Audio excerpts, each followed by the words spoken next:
This is one of the few public clips of a Ukrainian soldier firing a next-generation light anti-tank weapon, an NLAW.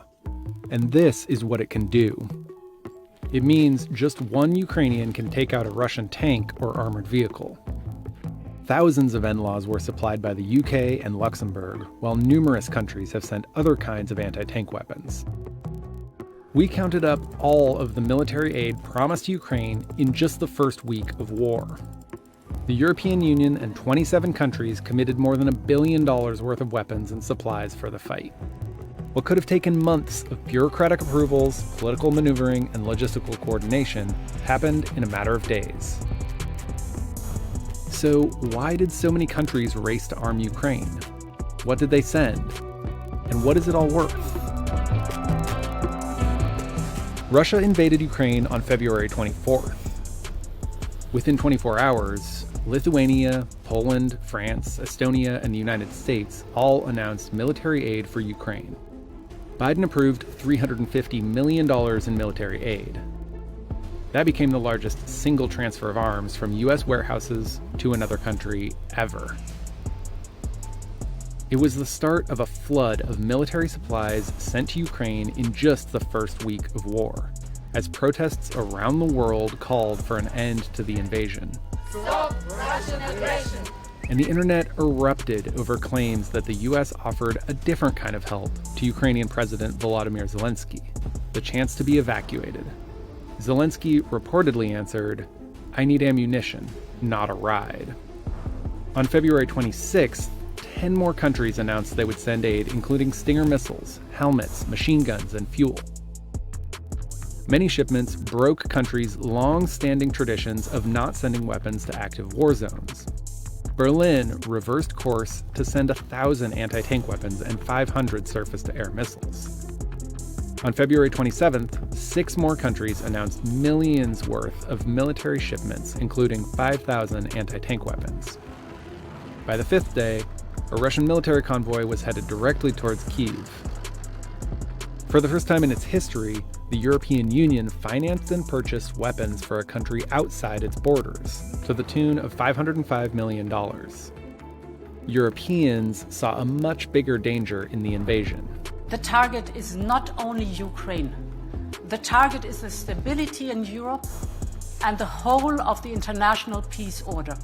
And we will hold President Putin accountable for that. By the end of the first week, the US and NATO had sent more than 17,000 anti-tank weapons, like this Swedish-made AT-4. В принципі, вона не така важка, як казалось до моменту її, поки ми не побачили. Тому, в принципі, освоїти можна. Some of what the EU and US sent are newer weapons, like Javelin and Stinger missiles. But much of the military equipment shipped by European countries is older weapons from the Soviet era. When Germany said we're going to deliver a couple of thousand air defense missiles, those were things which they had inherited from the GDR. So these are things which are 30 years old or more. It's something of a benefit, since Ukrainian troops were largely trained on Soviet-era weapons. At the end of the first week, Russian forces had seized a city in the south, but Ukrainians were holding on to the capital. He thought he could roll into Ukraine and the world would roll over. Instead, he met with a wall of strength he never anticipated or imagined. In the months leading up to the current conflict, the United States sent military equipment in anticipation of prolonged street fighting. 3 weeks after Russia's invasion, the U.S. promised Ukraine another $1 billion in weapons and supplies. The U.S. also announced $6.5 billion in military spending on the crisis, which includes sending more troops to Europe. There were already 9,000 U.S. troops stationed on the Polish side of the border, and other NATO members have doubled up on troops in Eastern Europe.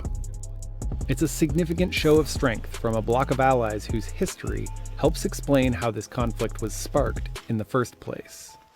NATO, or the North Atlantic Treaty Organization, formed after World War II. 12 countries banded together to counter the Soviet Union during the Cold War. It was a mutual defense pact.